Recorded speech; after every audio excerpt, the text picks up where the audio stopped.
और सुशील मोदी तो इनफैक्ट वो क्या बात करेंगे, वो तो खुद है तन से बीजेपी में और मन से जदयू में है। सुशील मोदी को तो इसी वजह से डिप्टी सीएम से हटाया है भाजपा ने कि वो ज़्यादा ही नीतीश जी के निकट हो गए थे। तो दो तरफा बात सुशील मोदी जी करते हैं, कंट्राडिक्टरी बात करते हैं।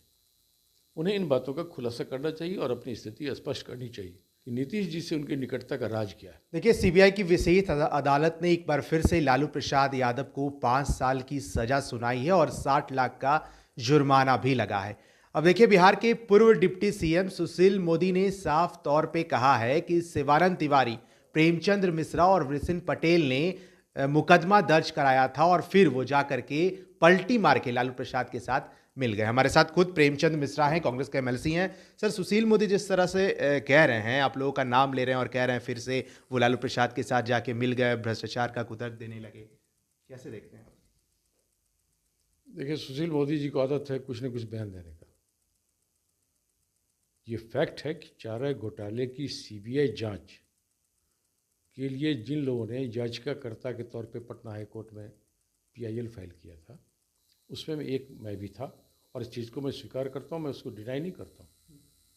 बीजेपी के सरयू राय भी थे, शिवानंद तिवारी थे, वृषिण पटेल थे, जदयू के अध्यक्ष ललन सिंह जी ये पिटिशनर थे। हम लोग 5-6 लोग पिटिशनर थे और हाई कोर्ट से लेकर सुप्रीम कोर्ट तक हमारे पिटिशन पर सुनवाई हुई और सर्वोच्च न्यायालय ने सीबीआई इंक्वायरी का ऑर्डर किया। ये बात फैक्ट है। लेकिन आरजेडी से कौन मिल गया भाई? मैं तो कांग्रेस में हूँ, मैं कहाँ आरजेडी में गया हूँ? आरजेडी में शिवानंद तिवारी जी है।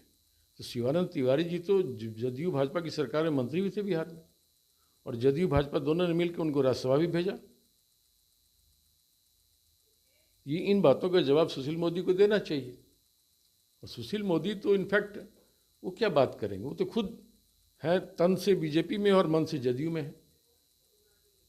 सुशील मोदी को तो इसी वजह से डिप्टी सीएम से हटाया है भाजपा ने कि वो ज़्यादा ही नीतीश जी के निकट हो गए थे। तो वो खुद के दुख को, जिन बातों से बेचारे दुखी हैं, आइसोलेटेड हैं पॉलिटिक्स में, अनाप शनाप बयान बेचारे की तरफ से आता रहता है।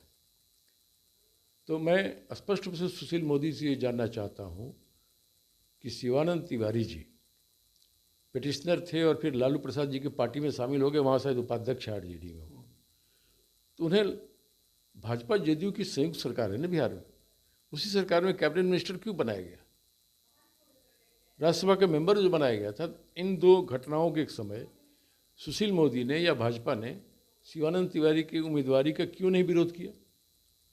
शिवानंद तिवारी के मंत्रिमंडल में शामिल होने का क्यों नहीं विरोध किया?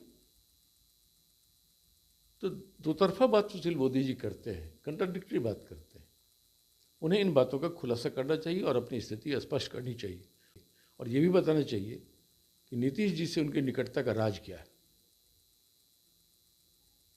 तन से भाजपा और मन से जदयू में सुशील मोदी जी है, और दूसरों पर आरोप लगाते रहते हैं। मैं कब लालू प्रसाद जी से मिला हूँ, मैं कब आरजेडी से मिला हूँ? ये तो तथ्यहीन बातें हैं। मैं तो कांग्रेस में हूँ और कांग्रेस पार्टी जो कहती है वो करता हूँ। विधानसभा के उपाध्यक्ष महेश्वर हजारी सर, वो कह रहे हैं क्या कि लालू प्रसाद यादव की अब सेहत खराब चल रही है, वो स्वास्थ्य लाभ ले रहे हैं। क्या लगता है कि अब उनको सजा इतनी नहीं होनी चाहिए थी? कांग्रेस इस सजा को कैसे देख रहा है? कांग्रेस के नज़र में यह न्यायिक प्रक्रिया का हिस्सा है और कोर्ट के फैसलों का सभी पक्षों को सम्मान करना चाहिए। मुझे प्रसन्नता है कि आरजेडी के नेताओं ने भी कोर्ट के फैसले को मानने और उसका सम्मान करने का बयान दिया है, घोषणा की है। तो मैं इस पर कुछ अलग से कोई पॉलिटिकल पार्टी के लोग बोलें कोर्ट के निर्णयों पर, इसे उचित नहीं मानता। मुझे उम्मीद है कि लालू प्रसाद जी को ऊपरी अदालत से राहत मिल सकती है, जो उनको अधिकार दिया है भारत के संविधान ने। तो ऐसे मामलों को लेकर, कोर्ट के निर्णयों को लेकर राजनीतिक बयानबाजी बिल्कुल नहीं होनी चाहिए। विधानसभा का बजट सत्र भी शुरू होने वाला है। अब क्या लगता है कि क्या मुद्दे रहेंगे इस बार? क्या आप लोग राजद के साथ ही सवाल पूछेंगे या फिर अलग अलग, क्योंकि महागठबंधन तो नहीं दिखता बिहार में? सदन के अंदर दो दल के लोग एक साथ थोड़ी सवाल करते हैं, सदस्य सवाल करते हैं। मैंने एज ए सदस्य विधान परिषद विभिन्न जनहित से जुड़े अनेकों प्रश्न विधान परिषद के सभापति जी को भेजा है। वो प्रश्न स्वीकार होते हैं तो उन पर जो चर्चा होगी तो उसमें भाग लूँगा और सरकार से जवाब मांगूंगा।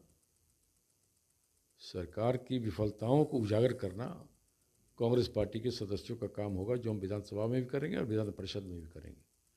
फ्लोर कोऑर्डिनेशन सदन के अंदर कई बार होता है, विभिन्न दलों के लोग आपस में कोऑर्डिनेशन बना के काम करते हैं जब वो सरकार के खिलाफ के दल होते हैं।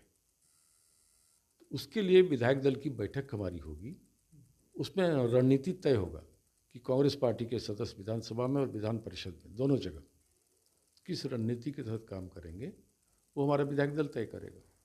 आज के डेट में कोई विधायक दल की बैठक नहीं हुई। हमने इंडिविजुअली अपने तरफ से कई प्रश्न जो जनहित से जुड़े हैं, जो सरकार की विफलताओं को उजागर करने वाले हैं, उसको ऑलरेडी दे रखा है और मुझे उम्मीद है कि यह 200वां सत्र है विधान परिषद का, महत्वपूर्ण सत्र होगा। उसमें कई महत्वपूर्ण विमर्श होंगे, विचार होंगे, सरकार को हम लोग एक्सपोज करेंगे।